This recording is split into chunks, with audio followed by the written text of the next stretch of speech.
الرحمن الرحیم۔ امیر المومنین حضرت علی کرم اللہ وجہہ اپنے خطبہ نمبر 107 میں ارشاد فرماتے ہیں،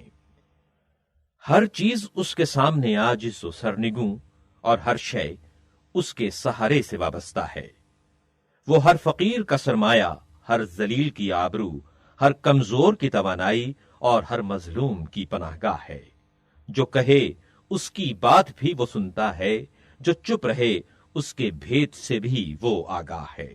جو زندہ ہے اس کے رزق کا ذمہ اس پر ہے، اور جو مر جائے اس کا پلٹنا اسی کی طرف ہے۔ اے اللہ، اے رب کعبہ، آنکھوں نے تجھے دیکھا نہیں کہ تیری خبر دے سکیں، بلکہ تو اس وصف کرنے والی مخلوق سے پہلے موجود تھا۔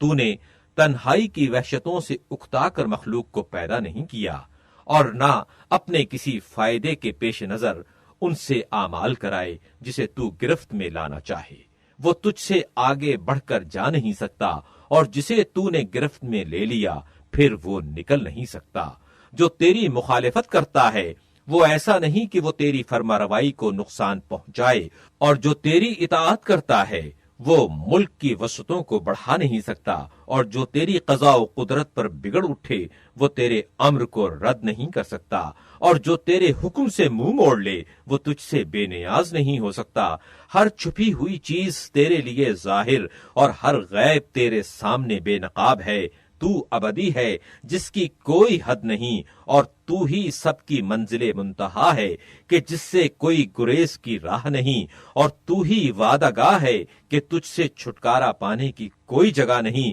مگر تیری ہی ذات ہے کہ ہر راہ چلنے والا تیرے قبضے میں ہے، اور ہر ذی روح کی بازگشت تیری طرف ہے۔ سبحان اللہ، یہ تیری کائنات جو ہم دیکھ رہے ہیں کتنی عظیم الشان ہے، اور تیری قدرت کے سامنے ان کی عظمت کتنی کم ہے، اور یہ تیری بادشاہت جو ہماری نظروں کے سامنے ہے کتنی پرشکو ہے، لیکن تیری اس سلطنت کے مقابلے میں جو ہماری نگاہوں سے اوجھل ہے کتنی حقیر ہے، اور دنیا میں یہ تیری نعمتیں کتنی کامل و ہماگیر ہیں، مگر آخرت کی نعمتوں کے سامنے وہ کتنی مختصر ہیں۔ امیر المومنین حضرت علی کرم اللہ وجہہ اپنے اسی خطبے میں فرماتے ہیں، تو نے فرشتوں کو آسمانوں میں بسایا اور انہیں زمین کی سطح سے بلند رکھا۔ وہ سب مخلوق سے زیادہ تیری معرفت رکھتے ہیں، اور وہ سب سے زیادہ تجھ سے ڈرتے ہیں، اور سب سے زیادہ تیرے مقرب ہیں۔ نہ وہ صلبوں میں ٹھہرے،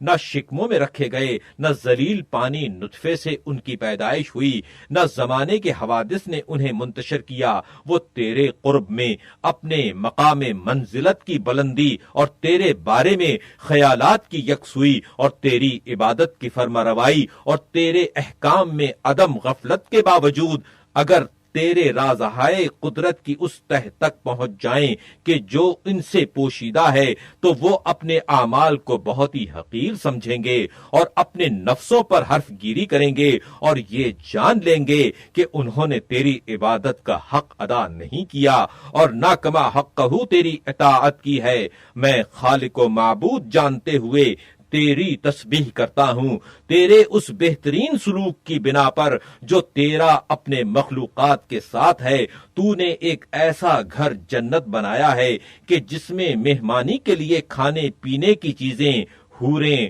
غلمان، محل، نہریں، کھیت اور پھل مہیا کیے ہیں۔ پھر تو نے ان نعمتوں کی طرف دعوت دینے والا بھیجا، مگر نہ انہوں نے بلانے والے کی آواز پر لبیک کہی، اور نہ ان چیزوں کی طرف راغب ہوئے جن کی تو نے رغبت دلائی تھی، اور نہ ان چیزوں کے مشتاق ہوئے جن کا تو نے اشتیاق دلایا تھا۔ وہ تو اسی مردار دنیا پر ٹوٹ پڑے کہ جسے نوچ کھانے میں اپنی عزت آبرو گنوا رہے تھے اور اس کی چاہت پر ایکا کر لیا تھا۔ جو شخص کسی شے سے بے تحاشا محبت کرتا ہے تو وہ اس کی آنکھوں کو اندھا، دل کو مریض کر دیتی ہے۔ وہ دیکھتا ہے تو بیمار آنکھوں سے، سنتا ہے تو نہ سننے والے کانوں سے۔ شہوتوں نے اس کی عقل کا دامن چاک کر دیا اور دنیا نے اس کے دل کو مردہ بنا دیا ہے، اور اس کا نفس اس پر مر مٹا ہے۔ یہ دنیا کا اور ان لوگوں کا کہ جن کے پاس کچھ بھی وہ دنیا ہے، بندہ و غلام بن گیا، جدھر وہ موڑتی ہے ادھر یہ مڑتا ہے، جدھر اس کا رخ ہوتا ہے ادھر ہی اس کا رخ ہوتا ہے۔ نہ اللہ کی طرف سے کسی روکنے والے کے کہنے سننے سے وہ رکتا ہے، اور نہ ہی اس کے کسی واز و پند کرنے والے کی نصیحت مانتا ہے، حالانکہ وہ ان لوگوں کو دیکھتا ہے کہ جنہیں عین غفلت کی حالت میں وہاں پر جکڑ لیا گیا، کہ جہاں نہ تدارک کی گنجائش اور نہ دنیا کی طرف پلٹنے کا موقع ہوتا ہے، اور وہ کس طرح وہ چیزیں ان پر ٹوٹ پڑیں کہ جن سے وہ بے خبر تھے، اور کس طرح اس دنیا سے جدائی کی گھڑی سامنے آ گئی کہ جس سے پوری طرح مطمئن تھے، اور کیوں کر آخرت کی ان چیزوں تک پہنچ گئے کہ جن کی انہیں خبر دی گئی تھی۔ اب جو مصیبتیں ان پر پڑی ہیں انہیں بیان نہیں کیا جا سکتا۔ موت کی سختیاں اور دنیا کو چھوڑنے کی حسرتیں مل کر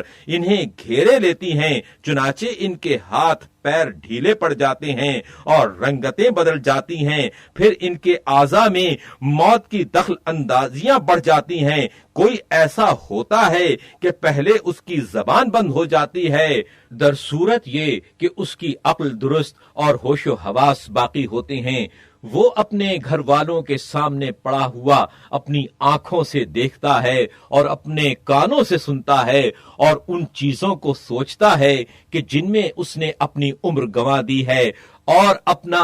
زمانہ گزار دیا ہے، اور اپنے جمع کیے ہوئے مال و متاع کو یاد کرتا ہے کہ جس کے طلب کرنے میں جائز و ناجائز سے آنکھیں بند کر لی تھیں، اور جسے صاف اور مشکوک ہر طرح کی جگہوں سے حاصل کیا تھا، اس کا وبال اپنے سر لے کر اسے چھوڑ دینے کی تیاری کرنے لگا۔ وہ مال اب اس کے پچھلوں کے لیے رہ جائے گا، اور وہ اس سے عیش و آرام کریں اور گل چھڑے اڑائیں۔ اس طرح وہ دوسروں کو تو بغیر ہاتھ پیر ہلائے یوں ہی مل گیا، لیکن اس کا بوجھ اس کی پیٹھ پر رہا، اور یہ اس مال کی وجہ سے ایسا گروی ہوا ہے کہ بس اپنے کو چھڑا نہیں سکتا۔ مرنے کے وقت یہ حقیقت جو کھل کر اس کے سامنے آ گئی تو ندامت سے وہ اپنے ہاتھوں کو کاٹنے لگتا ہے، اور عمر بھر جن چیزوں کا طلبگار رہا تھا اب ان سے کنارہ ڈھونڈتا ہے، اور یہ تمنا کرتا ہے کہ جو اس مال کی وجہ سے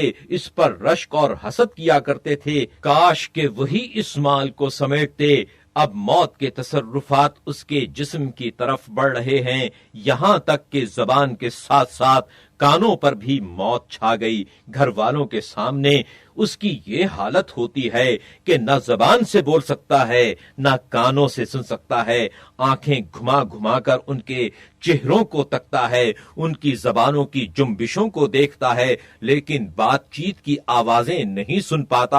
اور پھر اس سے موت اور لپٹ گئی کہ اس کی آنکھوں کو بھی بند کر دیا، جس طرح اس کے کانوں کو بند کیا تھا، اور اس کی روح اس کے جسم سے مفارقت کر گئی۔ اب وہ گھر والوں کے سامنے ایک مردار کی صورت میں پڑا ہوا ہے کہ اس کی طرف سے انہیں وحشت ہوتی ہے، اور اس کے پاس پھٹکنے سے وہ دور بھاگتے ہیں۔ وہ نہ رونے والوں کی کچھ مدد کر سکتا ہے، نہ پکارنے والے کو جواب دے سکتا ہے۔ پھر اسے اٹھا کر زمین میں جہاں اس کی قبر بننا ہے لے جاتے ہیں، اور اسے اس کے حوالے کر دیتے ہیں کہ اب وہ جانے اور اس کا کام جانے، اور اس کی ملاقات سے ہمیشہ کے لیے منہ موڑ لیتے ہیں، یہاں تک کہ نوشتہ تقدیر اپنی میعاد کو اور حکم الہی اپنی مقررہ حد کو پہنچ جائے گا، اور پچھلوں کو اگلوں کے ساتھ ملا دیا جائے گا، اور فرمان قضا پھر سرے سے پیدا کرنے کا ارادہ لے کر آئے گا، تو وہ آسمانوں کو جنبش میں لائے گا اور انہیں پھاڑ دے گا، اور زمین کو ہلا ڈالے گا اور اس کی بنیادیں کھوکھلی کر دے گا، اور پہاڑوں کو جڑ بنیاد سے اکھیڑ دے گا، اور اس کے جلال و ہیبت اور قہر و غلبے کی دہشت سے آپس میں یہ پہاڑ ٹکرانے لگیں گے، اور زمین کو ہلا ڈالے گا اور اس کی بنیادیں کھوکھلی کر دے گا، اور پہاڑوں کو جڑ بنیاد سے اکھاڑ دے گا اور وہ اس کے جلال و ہیبت اور قہر و غلبے کی دہشت سے آپس میں ٹکرانے لگیں گے۔ وہ زمین کے اندر سے سب کو نکالے گا اور انہیں سڑ گل جانے کے بعد پھر اثر نو تر و تازہ کرے گا اور متفرق و پراگندہ ہونے کے بعد پھر یکجا کر دے گا اور پھر ان کے چھپے ہوئے اعمال اور پوشیدہ کارگزاریوں کے متعلق پوچھ گچھ کرنے کے لیے انہیں جدا جدا کرے گا اور انہیں دو حصوں میں بانٹ دے گا، ایک کو وہ انعام و اکرام دے گا اور ایک سے انتقام لے گا۔ جو فرما بردار تھے انہیں جزا دے گا کہ وہ اس کے جوار رحمت میں رہیں اور اپنے گھر میں انہیں ہمیشہ کے لیے ٹھہرا دے گا کہ جہاں اترنے والے پھر کوچ نہیں کیا کرتے اور نہ ان کے حالات عدلتے بدلتے رہتے ہیں اور نہ انہیں گھڑی گھڑی خوف ستاتا ہے، نہ بیماریاں ان پر آتی ہیں، نہ انہیں خطرات درپیش ہوتے ہیں اور نہ انہیں سفر ایک جگہ سے دوسری جگہ لیے پھرتے ہیں، اور جو نافرمان ہوں گے انہیں ایک برے گھر میں پھینکے گا اور ان کے ہاتھ گردن سے کس کر باندھ دے گا اور ان کی پیشانیوں پر لٹکنے والے بالوں کو قدموں سے جکڑ دے گا اور انہیں تار کول کی قمیضیں اور آگ سے قطع کیے ہوئے کپڑے پہنائے گا، یعنی ان پر تیل چھڑک کر آگ میں جھونک دے گا۔ وہ ایسے عذاب میں ہوں گے کہ جس کی تپش بڑی سخت ہوگی، اور ایسی جگہ میں ہوں گے کہ جہاں ان پر دروازے بند کر دیے جائیں گے، اور ایسی آگ میں ہوں گے کہ جس میں تیز شرارے، بھڑکنے کی آوازیں، اٹھتی ہوئی لپٹیں، ہولناک چیخیں ہوں گی۔ اس میں ٹھہرنے والا نکل نہ سکے گا اور نہ ہی اس کے قیدیوں کو فدیہ دے کر چھڑایا جا سکتا ہے اور نہ ہی ان کی بیڑیاں ٹوٹ سکتی ہیں۔ اس گھر کی کوئی مدت مقرر نہیں ہے کہ اس کے بعد مٹ جائے، نہ رہنے والوں کے لیے کوئی مقررہ میعاد ہے کہ وہ پوری ہو جائے۔